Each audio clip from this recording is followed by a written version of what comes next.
Westport, I'm drinking.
like,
Ladies and gentlemen, please welcome your Nucor CEO, Leon Topilian.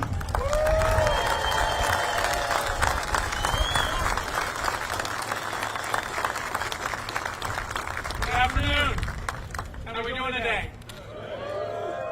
Well, Mr. Vice President, EPA Administrator Zeldin, welcome to Nucor Steel Berkeley in the state of South Carolina, the state where Nucor was born, where we're standing almost 60 years ago today.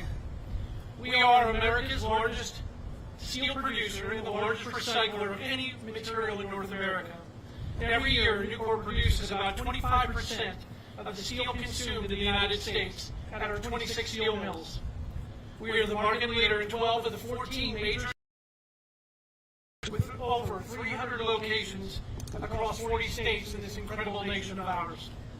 Nucor is the only steel maker among the nation's 3 largest producers in the U.S. that makes all of our steel right here in the United States. Our 32,000 team members are amongst the highest paid, most productive, and safest in the steel industry.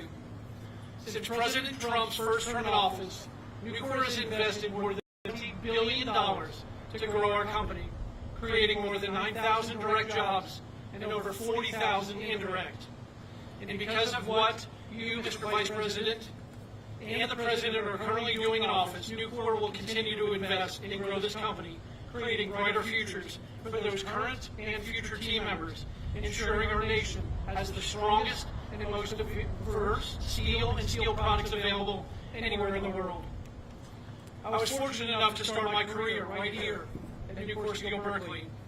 Nucor Berkeley opened up in 1996 and today produces over 3.6 million tons of steel every year, and some of the most advanced steels in the world for the automotive, advanced manufacturing, and appliance industries. There are approximately 1,000 full-time team members at this mill, and in the 30 years that Nucor Berkeley has been running, this mill has never been idle, and it has never laid off a single team member. Nucor Berkeley is currently in the middle of a $625 million modernization, including $425 million 500,000 ton a year galvanizing that will supply the automotive and consumer durable sectors that help lead the manufacturing renaissance in this nation. Since the passage of the Tax Cuts and Jobs Cut in 2017 by President Trump, we have reinvested $20 billion into growing and modernizing our company.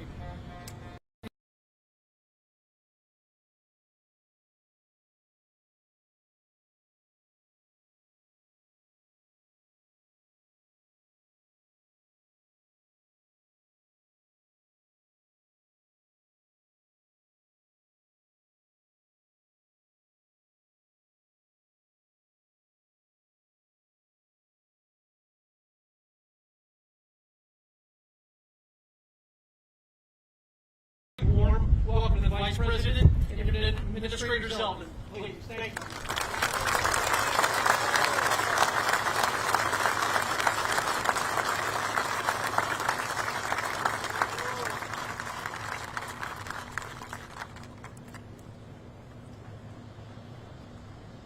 America's back! 2025 is the year of Made in America. It just feels like a moment for us to be rallying behind great companies like Nucor. The Vice President and I just had the opportunity to take a tour through this amazing facility to see the powerful work being done by these hardworking men and women of South Carolina, making America proud. This is red, white, and blue, made in America, Nucor.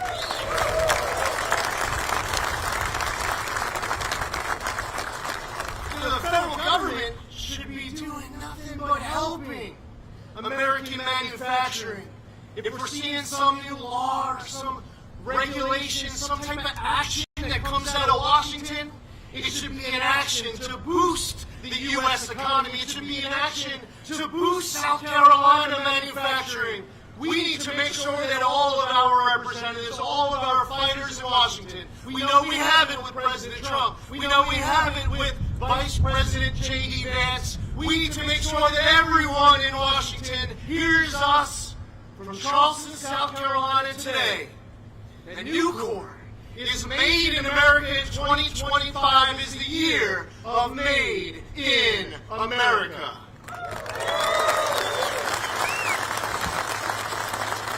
Now at the Trump EPA, we believe that we can both protect the environment and grow the economy. We choose both. What we just announced on March 12th will amount to the largest deregulatory action in the history of the United States of America. One agency, 1 year, trillions of dollars of relief. That is the Trump EPA delivering for South Carolina and delivering for the United States of America.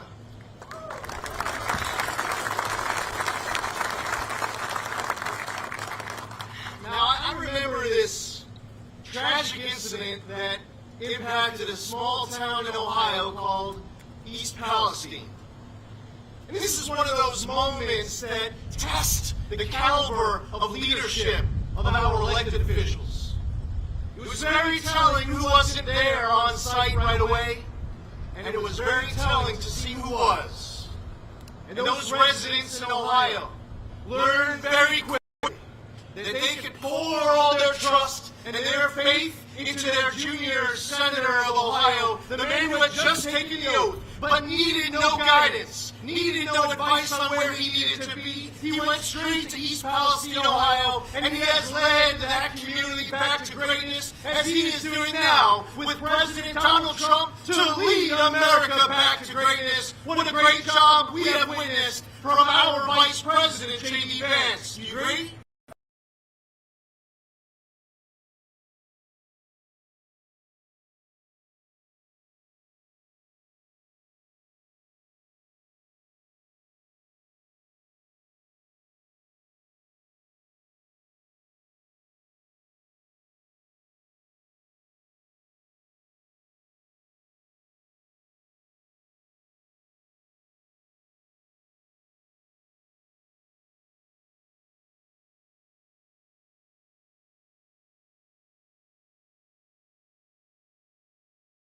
To be his vice president, to be America's vice president. Let's give him a warm South Carolina welcome to our vice president, JD Vance. The United States belongs to me at first. Let the rest of the world help us form.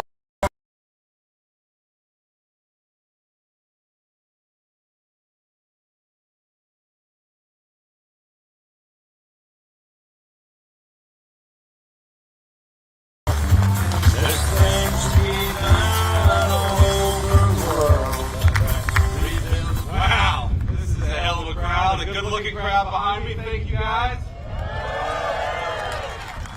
Now, the CEO told me you guys run 4 shifts at this plant, so after I talk, do you have to go back to work, or are you done for the day?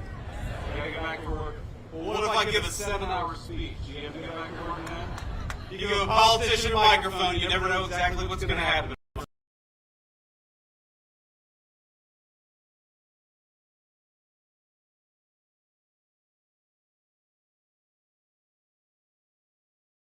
Because one thing that we believe,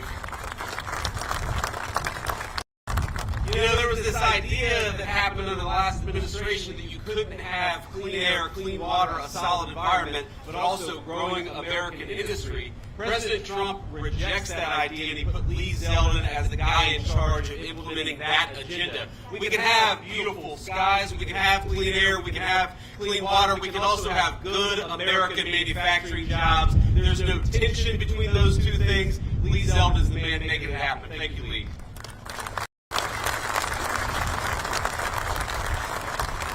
I want to thank the great Lieutenant Governor of the state of South Carolina, Yvette, LG, where are you? There you are. Thank you for being here. I want to thank Congresswoman Mace and all of the state and lawmakers and other elected officials who are joining us here today. You guys have got great public officials in the state of South Carolina. We're proud of them, right? They're doing a hell of a job.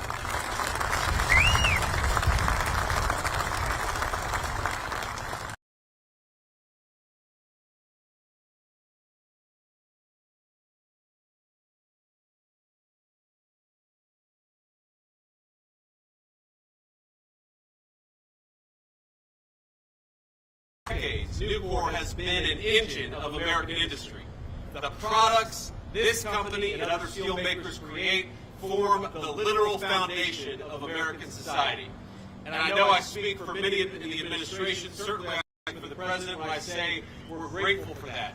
We're grateful for the billions of dollars in new capital investments Nucor has announced in just the last few months. And most importantly, we're grateful to the steel workers.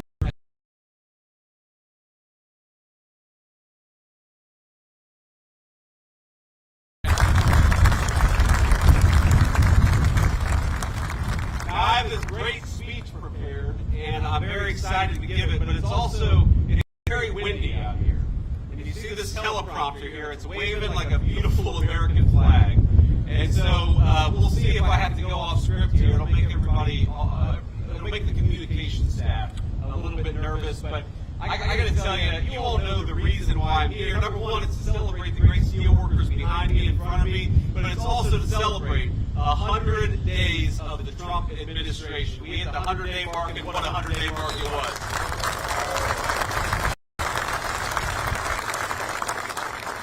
Now, to me, that marker means a lot of things for the state of South Carolina. It means a lot of things for this planet. It means a lot of things for America. Number one, 100 days means energy dominance. We have started baby drilling. It means cheaper gas, and it means America that is self-reliant.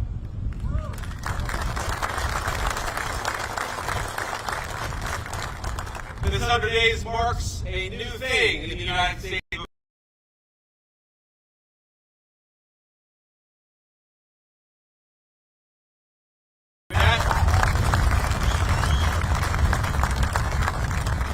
It means safer streets and an American people once again encouraged to feel pride in our great American history and our great American values.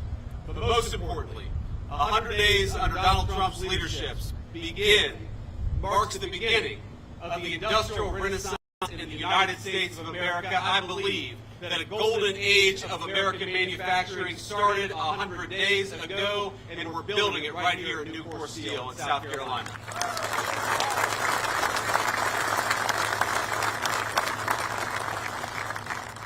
And I want to celebrate everybody here. I want to celebrate the work you do.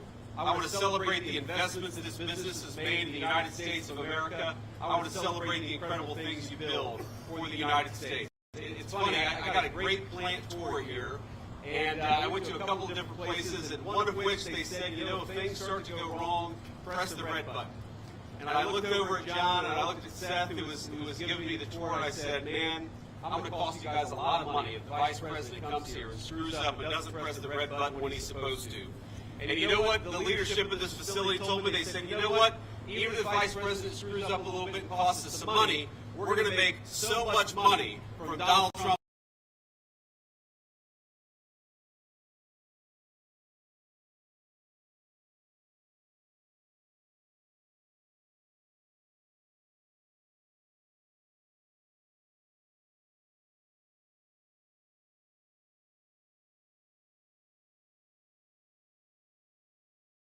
My grandfather, the man who raised me, worked in the steel industry. He was, for 40 years, a welder at Armco Steel.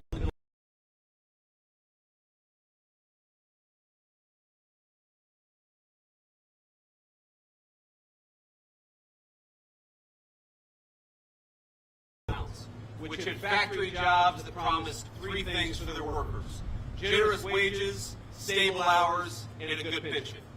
Now, in the wake of both world wars, millions of Americans traveled to towns like Middletown, Ohio, in search of the same, hoping they'd be fortunate enough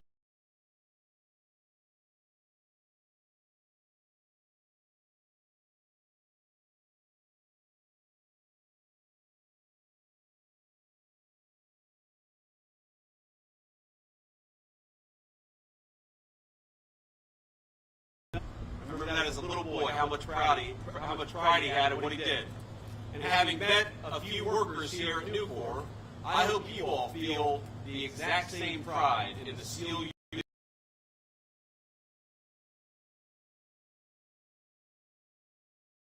the buildings that our families live and work in.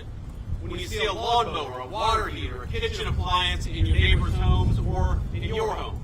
I hope every single one of you guys in front of me, feel a sense of pride, however small, because these are the products that actually make America work.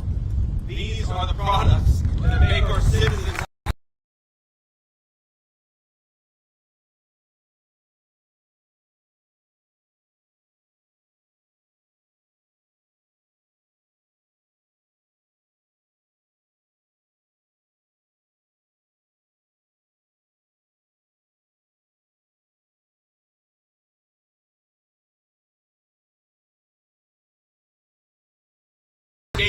that builds.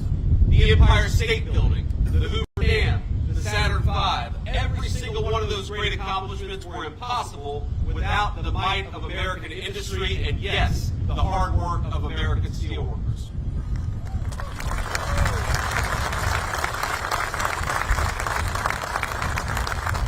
Well, let's be honest, for a couple decades, though, our leaders forgot about that core part of American national identity. They decided that America would no longer be a manufacturing power. Instead,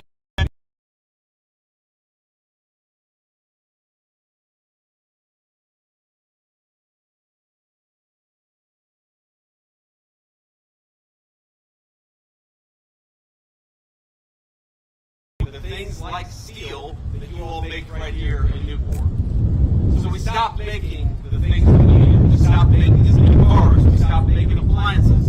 We stopped building new homes and buildings, so the cost of housing skyrocketed in our community.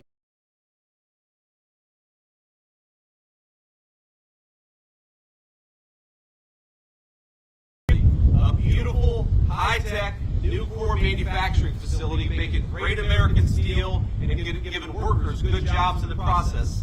That steel facility, that project, sat idle for years under the Biden administration's crushing environmental regulations and environmental rules. So when our leadership decides that Americans don't want to make anything, you know what we do? We cost great businesses and great corporations like Nucor a lot of money. We cost great workers their wages, and we cost a lot of people their jobs. And that was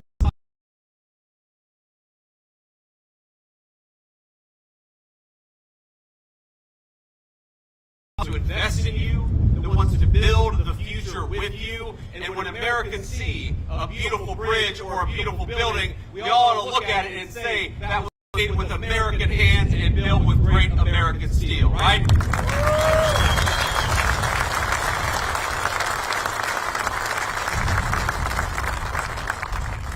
And that is exactly what the Trump administration promises to do.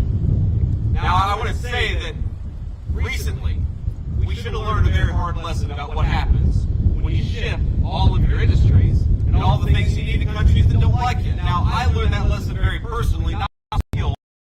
A few years ago, I got 3 little kids, and as you know, sometimes little kids get sick, and one of my kids had an ear infection. I went into a pharmacy, and I said, hey, I've got a prescription here for amoxicillin, and the pharmacist told me that they didn't have any amoxicillin, a drug in some ways invented by the United States of America. We didn't have enough of it for American children. That's what happens when you lose the ability to make your own stuff. You've got parents who can't get the medicine they need for their own children. And as we learned during the COVID pandemic, remember, this terrible virus comes, a lot of people are falling sick with it, and we need hospital gowns. We need hospital masks. We need the things that are necessary to operate an American medical facility. And it turned out all of those supplies came from the very country that set the virus loose on the entire world. Remember that. Those lessons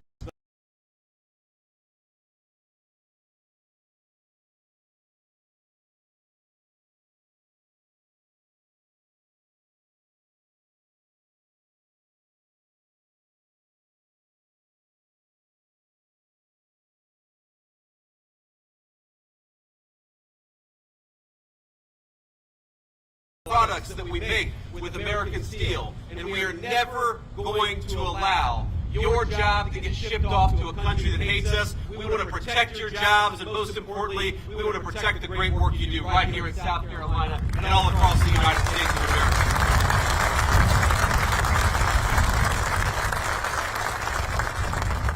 Now, you heard, I'm sure you've heard some criticism of the president's trade policies from people who ought to know better.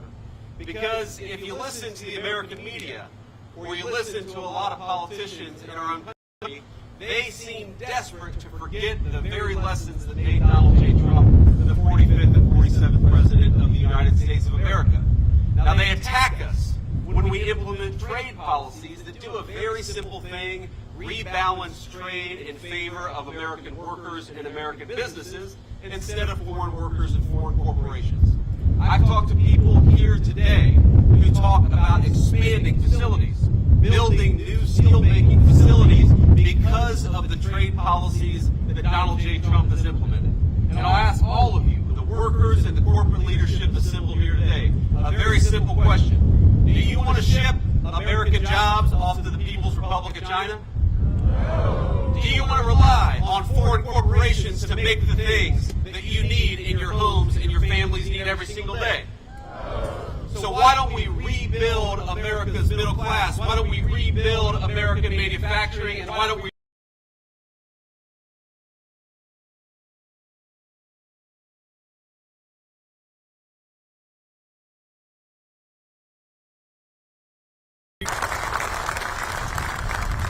So, you see these media personalities, they're pulling their hair out, they're saying, well, you guys, you're going to make it harder to manufacture in China. Isn't that bad? No, it's good. It's exactly what we want to do. They're saying you're going to make it harder for people to bring products in from overseas and undercut the wages of American workers. Exactly. That's exactly what we want to do. They're saying you're going to make it harder for foreign corporations, but you're going to make it easier for American businesses to build great things in America. And I say that's exactly right. That's not something to be sad about. That's not something to complain about. That is something to be proud of. And thank God we've got an administration that's finally looking out for American businesses and the American workers who employ them. Ain't that right?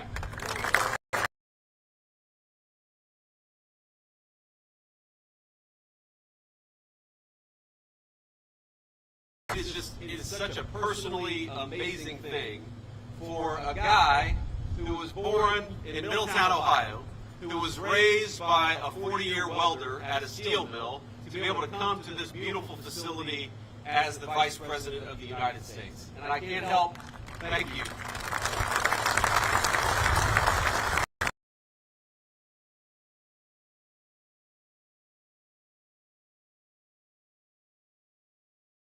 Pinch myself that I'm the Vice President of the United States, and pinch myself, of course, because I know that this country is still the place of great big American dreams. But it's only going to stay that country if we fight for it. If we fight for the jobs of the people here at this facility, if we fight to make it easier to build upon it and to build great things in the United States of America. I got to be honest with you, the American dream was not built by people selling digital advertisements in Silicon Valley. The American people was built by people like you. The American dream was built by steel makers and auto workers and people who work with their hands. And I think another thing we got to do is we got to send a message, ladies and gentlemen. I think you all know this better than I do, but I learned a little bit today. But you all don't just work with your hands, you work with your heads in amazing ways. This is an incredibly high-tech facility. I'm sure you all are amazed at how much you can do. You've got about 1,000 workers here, and they're earning great wages and doing a great job. How much those 1,000 workers can do to build the American dream of the future. It's an amazing thing. And so I think we've got to send messages to our young people that the most interesting work, the work that's going to challenge your mind but also allow you to work with your hands, is found at a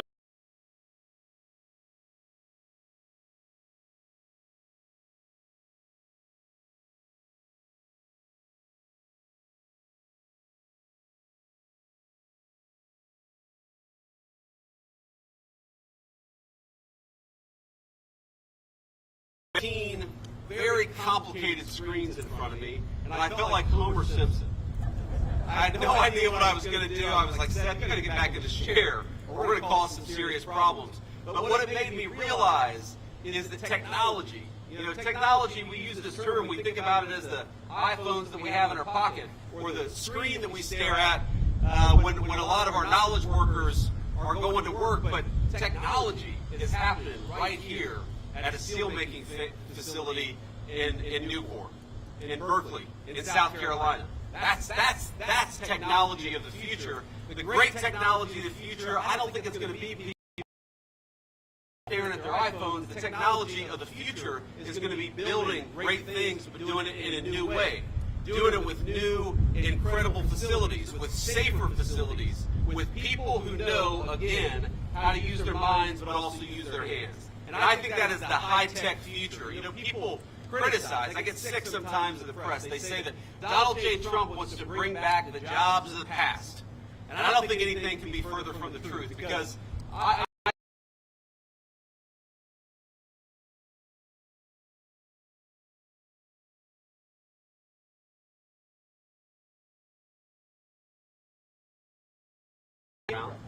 but I guarantee if I went to that facility today, or when I go to this facility here in Berkeley, I don't see the steel mill jobs of the past. I see the steel mill jobs of the future.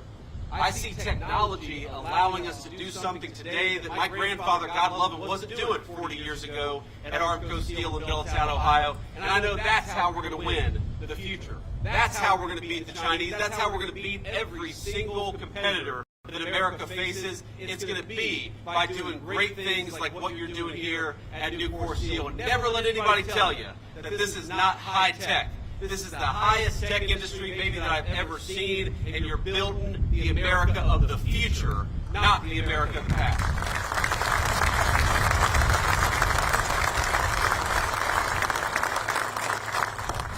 So let me just close by saying, my friends, I think that the great American manufacturing comeback has begun, and the world has started to take notice.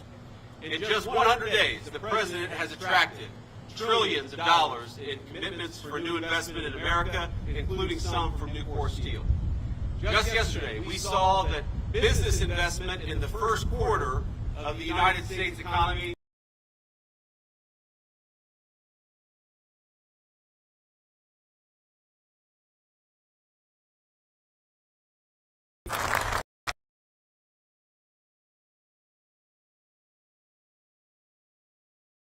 new, high-paying, high-quality jobs. We're going to see new jobs in artificial intelligence, in deep-water oil production, in chip fabrication, in pharmaceutical factories, research labs, supercomputing facilities, and of course, in great American-made steel. But the idea is very simple, and the principle is even simpler. That we want to grow up in a country, we want our children to grow up in a country where the things that they need are made by their neighbors and not by foreigners who hate their guts. Where the critical components of American industry are built right here in the United States of America, not in some far-flung region of the world that we can't depend on. And where American jobs for people who are willing to work hard and play by the rules, pay a solid wage, allow you to buy a home and start a family, and where you're proud every single day, just like my grandfather was, of the things that you built with your hands, but also with your minds. I hope that you all are proud, because I'm certainly proud to stand here with great American steel workers, and every single day, from this day forward, that I go out as Vice President of the United States, when I look at those tall skyscrapers, or I look at those beautiful bridges,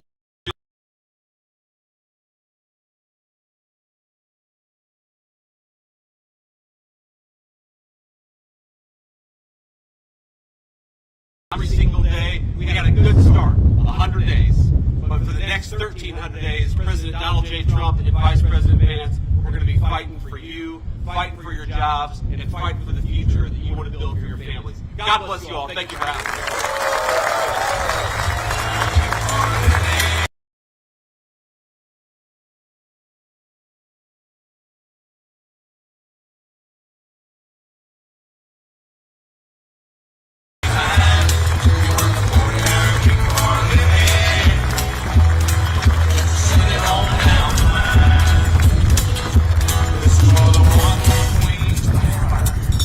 Riding on the lake.